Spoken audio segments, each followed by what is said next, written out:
जय श्री कृष्ण। राधे राधे। अग्निपुराण अध्याय 18 स्वयंभू मनु के वंश का वर्णन। अग्निदेव कहते हैं, मुने, स्वयंभू मनु से उनकी तपस्विनी भार्या शतरूपा से प्रियवत और उत्तानपाद नामक 2 पुत्र और एक सुंदरी कन्या उत्पन्न की। वह कामनिका कन्या देवहूति कर्मद ऋषि की भार्या हुई। राजा प्रियव्रत से सम्राट कुर्शी और विराट नामक सामर्थ्यशाली पुत्र उत्पन्न हुए। उत्तानपाद से सुरुचि के गर्भ से उत्तम नामक पुत्र उत्पन्न हुआ और सुनीति के गर्भ से ध्रुव का जन्म हुआ। हे मुने, कुमार ध्रुव ने सुंदर कीर्ति बढ़ाने के लिए 3000 दिव्य वर्षों तक तप किया। उस पर प्रसन्न होकर भगवान विष्णु ने उसे सप्त ऋषियों के आगे स्थित स्थान ध्रुव पद दिया। ध्रुव के इस अभ्युदय को देखकर शुक्राचार्य ने उनके सुयश का सूचक यह श्लोक पढ़ा। अहो, इस ध्रुव की तपस्या का कितना प्रभाव है, इसका शास्त्र ज्ञान कितना अद्भुत है, जिसे आज सप्तऋषि भी आगे करके स्थिर हैं। इस ध्रुव से उनकी पत्नी शंभु ने श्लष्टि और भव्य नामक पुत्र उत्पन्न किए।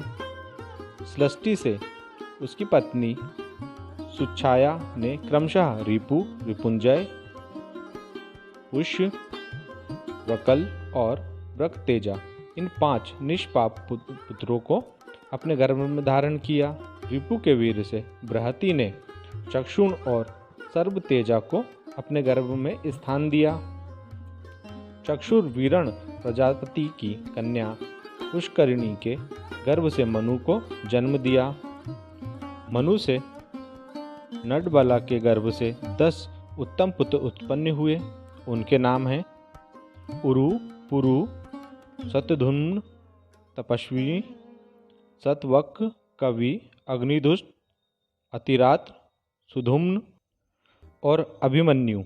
उरु के अंश से अग्रेयी ने अंग, सुमना, स्वाति, क्रतु, अंगिरा और गय नामक महान तेजस्वी 6 पुत्र उत्पन्न किए। अंग से सुनीता ने एक ही संतान वेन को जन्म दिया। वह प्रजाओं की रक्षा न करके सदा पाप में ही लगा रहता था। उसे मुनियों ने कुशों से मार डाला। तदंतर ऋषियों ने संतान के लिए वेन के दाएं हाथ का मंथन किया। हाथ का मंथन होने पर राजा पृथु प्रकट हुए। अवश्य ही समस्त प्रजा को आनंदित करेंगे तथा महान यश प्राप्त करेंगे। क्षत्रिय वंश के पूर्वज वेन कुमार राजा पृथु अपने तेज से सबको दग्ध करते हुए धनुष और कवच धारण किए हुए ही प्रकट हुए थे। वे संपूर्ण प्रजा की रक्षा करने लगे। राजसूय यज्ञ में दीक्षित होने वाले नरेशों में वे सबसे पहले भूपाल थे। उनसे 2 पुत्र उत्पन्न हुए। स्तुति कर्म में निपुण अर्धुतकर्मा सुत और मगधों ने उनका स्तवन किया। वे प्रजाओं का रज्जन करने के कारण राजा नाम से विख्यात हुए। उन्होंने प्रजाओं के जीवन की रक्षा के निमित्त अन्न की उपज बढ़ाने के लिए गोरूप धारिणी पृथ्वी का दोहन किया। उस समय एक साथ ही देवता, मुनिव्रत, गंधर्व, अप्सरागण, पितर, दानव, सर्प, लता, पर्वत और मनुष्यों आदि के द्वारा अपने अपने विभिन्न पात्रों में दुही जाने वाली पृथ्वी ने सबको इच्छा अनुसार दूध दिया, जिससे सबने प्राण धारण किए। पृथु के जो 2 धर्मज्ञ पुत्र उत्पन्न हुए, उनके नाम थे अंतर्धी और पालित। अंतर्धान अंतर्धी के अंश से उनकी शिखंडिनी नाम वाली पत्नी ने हविर्धान को जन्म दिया। अग्नि कुमारी धिषणा ने हविर्दान के अंश से 6 पुत्रों को उत्पन्न किया। उन 6 पुत्रों के नाम हैं प्राचीन वर्षित, शुक्र, गय, कृष्ण, वज्र और अजीन। राजा प्राचीन वहिष्ठ प्रायः यज्ञ में ही लगे रहते थे, जिससे उस समय पृथ्वी पर दूर दूर तक पूर्वाग्य कुश फैल गए थे, जिससे वे ऐश्वर्यशाली राजा प्राचीन वहिर्ष नाम से विख्यात हुए। वे एक महान प्रजापति थे। प्राचीन वहिर्ष से उनकी पत्नी समुद्र कन्या श्रवणा ने 10 पुत्रों को अपने गर्भ में धारण किया।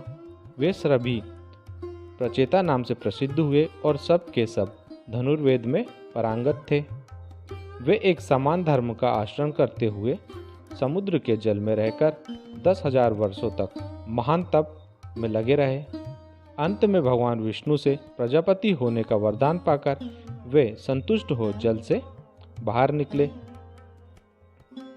उस समय प्रायः समस्त भूमंडल और आकाश बड़े बड़े सघन वृक्षों से व्याप्त हो गया था।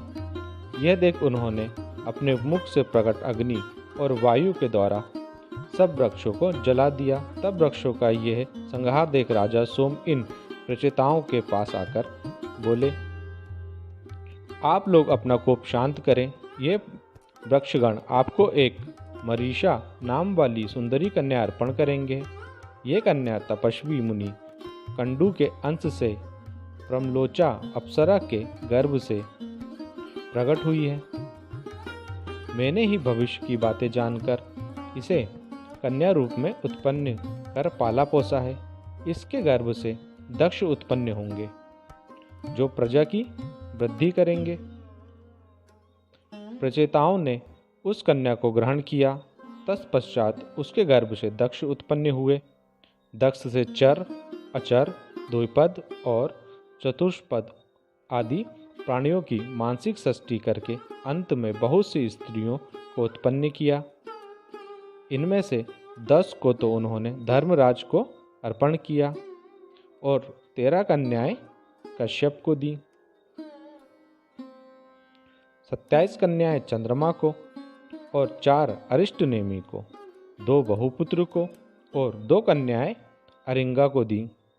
पूर्व काल में मानसिक संकल्प से षष्ठी होती थी।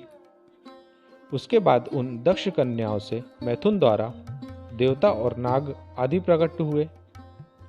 अब मैं धर्मराज से उनकी 10 पत्नियों के गर्भ से जो संतानें हुई, उस धर्म संग का वर्णन करूंगा। विश्वा नाम वाली पत्नी से विश्वे देव प्रकट हुए। संध्या ने संध्यों को जन्म दिया।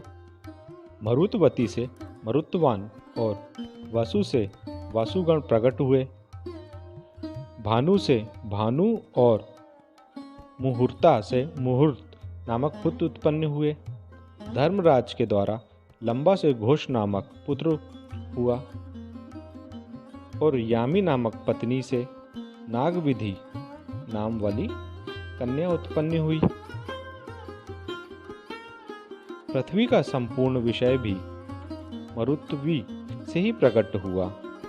सकल्पना के गर्भ से संकल्पों की सृष्टि हुई। चंद्रमा से उनकी नक्षत्र रूपिणी पत्नियों के गर्भ से 8 पुत्र उत्पन्न हुए। उनके नाम ये हैं आप, ध्रुव, सोम, धर, अनिल, अनल, प्रत्युष और प्रभास। ये 8 वासु हैं। आपके वेतन्य, श्रम, शांत और मुनि नामक पुत्र हुए। ध्रुव का पुत्र लोकांतकारी काल हुआ और सोम का पुत्र वर्चा हुआ। धर की पत्नी मनोहर के गर्भ से द्रविण, हुत, हव्यवाह, शिशिर, प्राण और रमण उत्पन्न हुए। अनिल का पुत्र पुरोजव और अनल मतलब अग्नि का अविज्ञात हुआ। अग्नि का पुत्र कुमार हुआ, जो सकंडों की ढेरी पर उत्पन्न हुआ, जिसके पीछे शाक, विशाख और नेगमय नामक पुत्र हुए। कुमार कृतिका के गर्भ से उत्पन्न होने के कारण कार्तिकेय कहलाए और कृतिका के दूसरे पुत्र सनत कुमार नामक यति हुए। प्रत्युष से देवल का जन्म हुआ और प्रभास से विश्वकर्मा का। विश्वकर्मा देवताओं के बढ़ई थे और हजारों प्रकार की शिल्पकारी का काम करते थे। उनके ही निर्माण किए हुए शिल्प और भूषण आदि के सहारे आज भी मनुष्य अपनी जीविका चलाते हैं। सुरभि ने कश्यप जी के वंश से 11 रुद्रों को उत्पन्न किया तथा ये सर्वश्रेष्ठ सती ने अपनी तपस्या एवं महादेव के अनुग्रह से संभावित होकर 4 पुत्र उत्पन्न किए। उनके नाम है अजेकपाद, अहीर, बुद्धि, त्वष्टा और रुद्र। त्वष्टा के पुत्र महा यशस्वी श्रीमान श्रीरूप हुए। हर, बहुरूप, त्र्यंबक, अपराजित, वृषाकपि, शंभु, कपर्दी, रेवत, मृगव्याध, सर्प और कपाली, ये 11 रुद्र प्रधान हैं। यूं तो सैकड़ों लाखों रुद्र हैं जिनकी ये चराचर जगत व्याप्त है। इस प्रकार आदि अग्नि महापुराण में व्यवस्थ मनु के वंश का वर्णन नामक 18वां अध्याय पूरा हुआ। जय श्री कृष्ण। राधे राधे।